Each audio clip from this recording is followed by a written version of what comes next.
हरे कृष्ण कृष्ण कृष्ण हरे हरे, हरे राम राम राम हरे हरे। तो सभी भक्तों का आज की इस कृष्ण कथा में हार्दिक स्वागत है।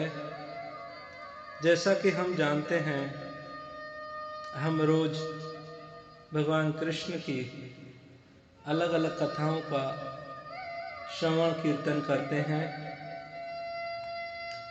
महाभारत में वर्णन आता है कि जब द्रौपद राजा ने द्रोणाचार्य से बदला लेने के लिए संतान उत्पन्न करनी चाहिए, तो उसे एक ब्राह्मण की तलाश थी और वो हर जगह पर जाकर सभी ब्राह्मणों से ये कहता था कि मुझे यज्ञ कराना है।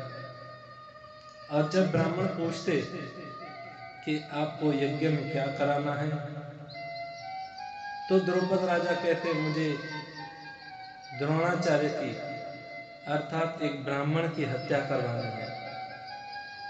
और ये सोचकर, ये जान करके कोई भी ब्राह्मण उस यज्ञ के लिए तैयार नहीं होता था। बहुत यत्न करने पर द्रौपद राजा ने एक यज्ञ और उपयज्ञ नाम के दो ब्राह्मण थे जो वन में थे, जंगल में रहते थे। यज्ञ के पास पहुंचे, यज्ञ से प्रार्थना की, मैं आपको बहुत धन देने को तैयार हूं, आप मेरा ये यज्ञ करवा दीजिए। परंतु यज्ञ ने इनकार कर दिया। द्रौपद राजा ने जब उनसे पूछा कि और कोई ब्राह्मण कर सकता है, मुझे उपाय बताइए, तो उस यज्ञ ने कहा आगे जाकर मेरा एक भाई है, उसका नाम उपयज है, तुम्हारे इस प्रस्ताव को वो स्वीकार कर सकता है। तब द्रौपद राजा उपयज के पास पहुंचे और उपयज से बहुत धन धान्य देने को कहा और कहा मेरा ये यज्ञ करवा दो। तो उपयज तैयार हो गए। हम जानते हैं इसी यज्ञ से द्रौपदी और दुष्टद्युम्न का जन्म हुआ, जिस दुष्टद्युम्न ने द्रोणाचार्य अर्थात ब्राह्मण का वध किया। तो द्रौपद राजा जब उपयज ये बात मान गया, तो वापस आकर के यज्ञ से पूछा कि आपको कैसे पता चला कि उपयज मेरे इस यज्ञ की बात को मान जाएगा।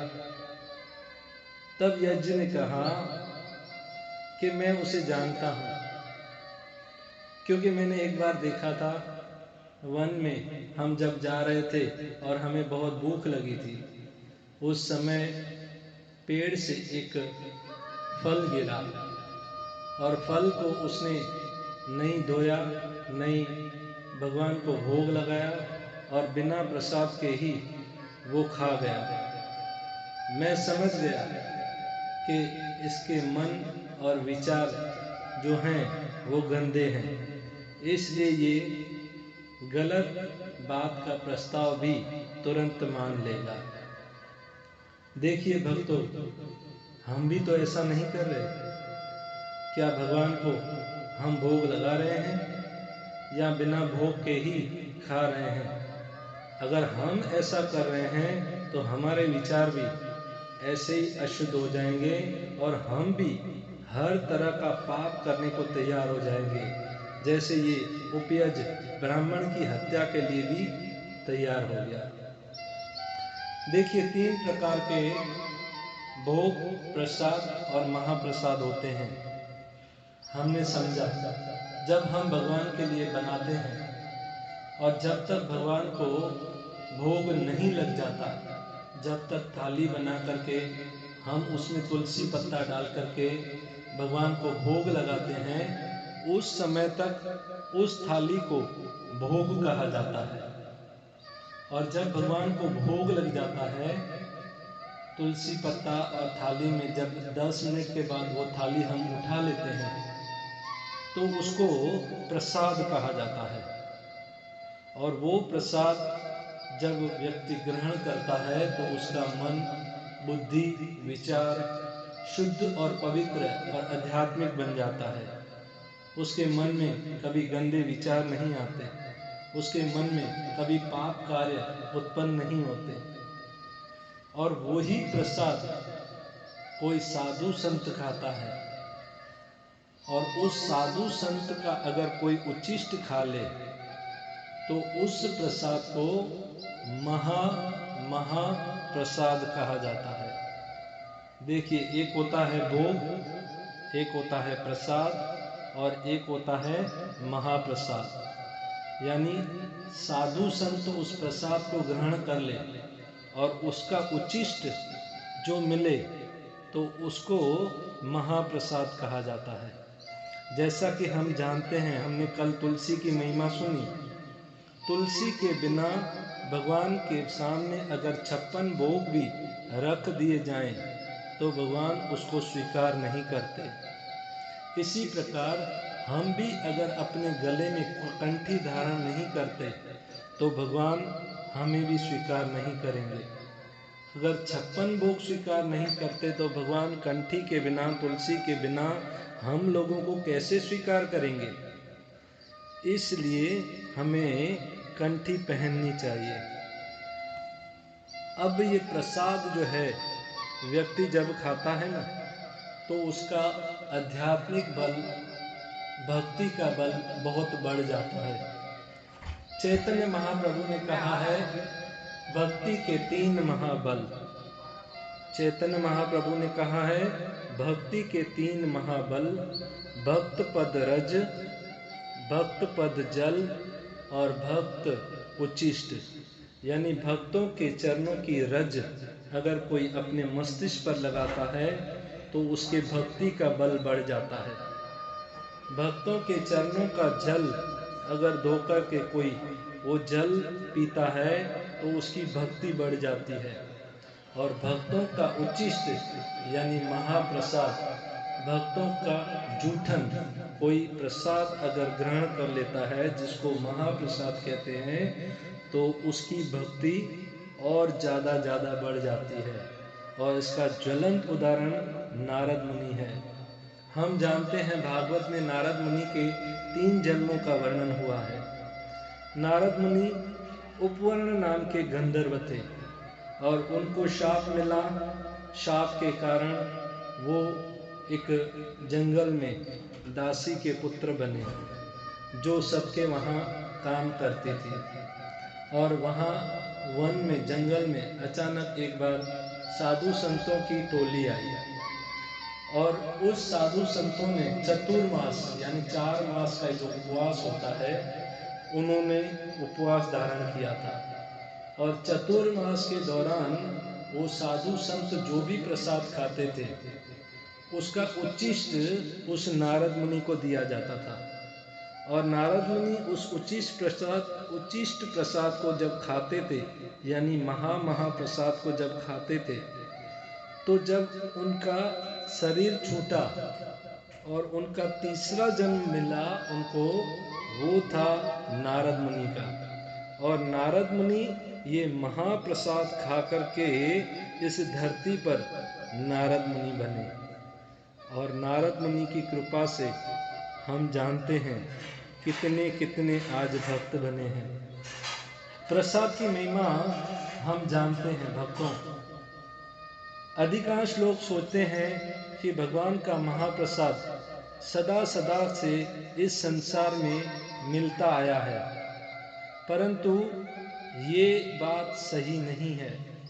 भगवान की एक कथा, भगवान की एक लीला से हम ये समझेंगे कि महाप्रसाद इस भौतिक संसार में पहले उपलब्ध नहीं था। शिवजी तथा नारद मुनि जैसे ऋषियों के लिए भी ये महाप्रसाद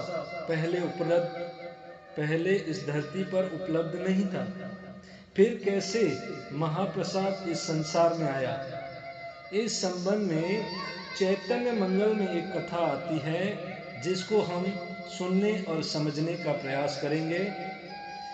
एक दिन हुआ ऐसे कि कैलाश पर्वत पर नारद मुनि जी की भेंट शिव जी से हुई। नारद मुनि ने उन्हें भगवान श्री कृष्ण और उद्धव के बीच में जो वार्तालाप का वर्णन हुआ वो बताने लगे। इस चर्चा में उद्धव भगवान के महाप्रसाद की महिमा का गान करते हुए कहते हैं कि हे भगवान, आपकी महाप्रसादी माला, सुगंधित तेल, वस्त्रों और आभूषणों, आपके उच्चिष्ट भोजन की स्वीकार करने से आपके भक्त आपकी माया शक्ति पर विजय प्राप्त कर लेते हैं। तब नारद मुनि महादेव से बताने लगे कि हे कैलाशपति, यह सुनकर मेरे हृदय में भगवान विष्णु का महाप्रसाद चखने की तीव्र उत्कंठा जागृत हुई। इस आशा से मैं वैकुंठ गया और जी जान से माता लक्ष्मी की सेवा करने लगा। 12 वर्षों तक सेवा करने के पश्चात एक दिन लक्ष्मी जी ने मुझसे पूछा, नारद, मैं तुम्हारी सेवा से अत्यंत प्रसन्न हूँ, तुम मन चाहा वर मांग सकते हो मुझसे नारद। नारद जी ने हाथ जोड़ करके कहा, हे माता, चिरकाल से मेरा हृदय एक बात को लेकर पीड़ित है।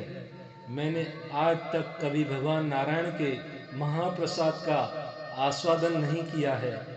कृपया मेरी ये अभिलाषा पूरी कर दीजिए।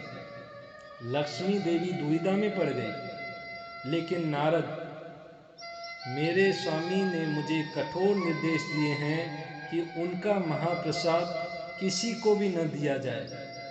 मैं उनकी आज्ञा का उल्लंघन कैसे कर सकती हूँ? परंतु तुम्हारे लिए मैं अवश्य कुछ व्यवस्था करूंगी। इस प्रकार लक्ष्मी ने नारद को कुछ सांत्वना दी। कुछ समय पश्चात लक्ष्मी देवी ने भगवान नारायण से अपने हृदय की बात कही कि कैसे उन्होंने गलती से नारद मुनि को भगवान का महाप्रसाद देने का वचन दे दिया है। भगवान नारायण ने कहा, हे प्रिय, तुम्हें बड़ी भारी भूल कर दी है, बड़ी गलती कर दी है, परंतु अब क्या किया जा सकता है। तुम नारद मुनि को मेरा महाप्रसाद दे सकती हो, परंतु मेरी अनुपस्थिति में। इसलिए हम देखते हैं भक्तों को कभी भी प्रसाद भगवान के सामने, अर्चा विग्रह के सामने बैठकर ग्रहण नहीं करना चाहिए, ये हम जानते हैं। नारद मुनि ने आगे कहा, हे महादेव, आप विश्वास नहीं करेंगे, महाप्रसाद के मात्र स्पर्श से मेरा तेज और आध्यात्मिक शक्ति 100 गुना बढ़ गई। मैं दिव्य भाव का अनुभव करने लगा और सुनाने यहाँ आया हूँ। वो जो भाव मेरे अंदर उत्पन्न हुआ, मैं जोर जोर से हर्ष और उल्लास से कीर्तन करने लगा, हरे कृष्णा कृष्ण कृष्ण हरे हरे, हरे राम राम राम हरे हरे। मैं नाचने लगा और इतना प्रसन्न हो गया। ये बात नारद जब शिव जी को सुना रहे थे, तब शिव जी ने कहा, हे नारद, निश्चित ही तुम्हारा तेज अलौकिक है, परंतु तुमने ऐसे दुर्लभ महाप्रसाद का एक कण भी मेरे लिए नहीं रखा। लज्जित होकर नारद मुनि ने अपना सर झुका लिया, परंतु अभी उन्हें स्मरण हुआ कि उनके पास अभी भी थोड़ा महाप्रसाद बचा हुआ है। उन्होंने तुरंत उसे महादेव को दिया, जिसे उन्होंने अत्यंत सम्मान पूर्वक स्वीकार कर लिया। उससे लेते ही शिव जी भी कृष्ण प्रेम में पागल हो गए और जोर जोर से नाचने लगे, कीर्तन करने लगे, हरे कृष्णा कृष्ण कृष्ण हरे हरे, हरे राम राम राम हरे हरे। उनकी तिरकन से पृथ्वी कंपमान होने लगी। वो जोर जोर से कूद रहे थे, नाच रहे थे। पूरे ब्रह्मांड में जैसे खतरा महसूस किया जाने लगा और भयभीत होकर पृथ्वी देवी पार्वती से महादेव को शांत करने का निवेदन करने लगी। जैसे तैसे माता पार्वती ने शिव जी को शांत किया और पार्वती ने शिव जी से कहा कि आप ऐसे कैसे नाच रहे हैं, क्या हुआ, आपके अंदर इतनी खुशी, इतना आनंद, इतना सौभाग्य कैसे प्राप्त हो गया, आप इतने खुश क्यों हैं, आज मुझे बताइए। शिव जी बोले, आज भगवान का महाप्रसाद प्राप्त करके मैं उन्मत्त हो गया हूँ, यही मेरे असामान्य भाव और तेज का कारण है। तभी माता पार्वती क्रोध हो गई और बोली, स्वामी, आपको महाप्रसाद मुझे भी देना चाहिए था। क्या आप नहीं जानते मेरा नाम वैष्णवी है। आज मैं प्रतिज्ञा लेती हूँ कि यदि भगवान नारायण मुझ पर अपनी करुणा दिखाएंगे तो मैं प्रयास करूंगी कि उनका महाप्रसाद ब्रह्मांड के प्रत्येक व्यक्ति, देवता और यहाँ तक कि कुत्तों, बिल्लियों को भी प्राप्त होगा।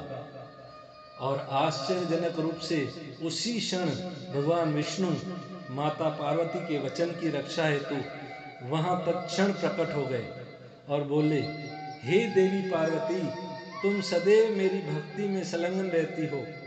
उमा और महादेव मेरे शरीर से अभिन्न हो।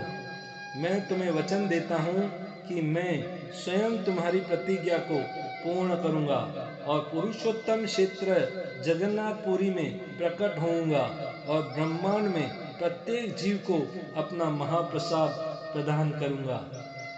आज भी जगन्नाथपुरी में भगवान जगन्नाथ को भोग लगाने के पश्चात सर्वप्रथम प्रसाद विमला देवी यानी माता पार्वती के मंदिर में अर्पित किया जाता है और उसी के बाद ये महाप्रसाद सभी भक्तों में बांटा जाता है।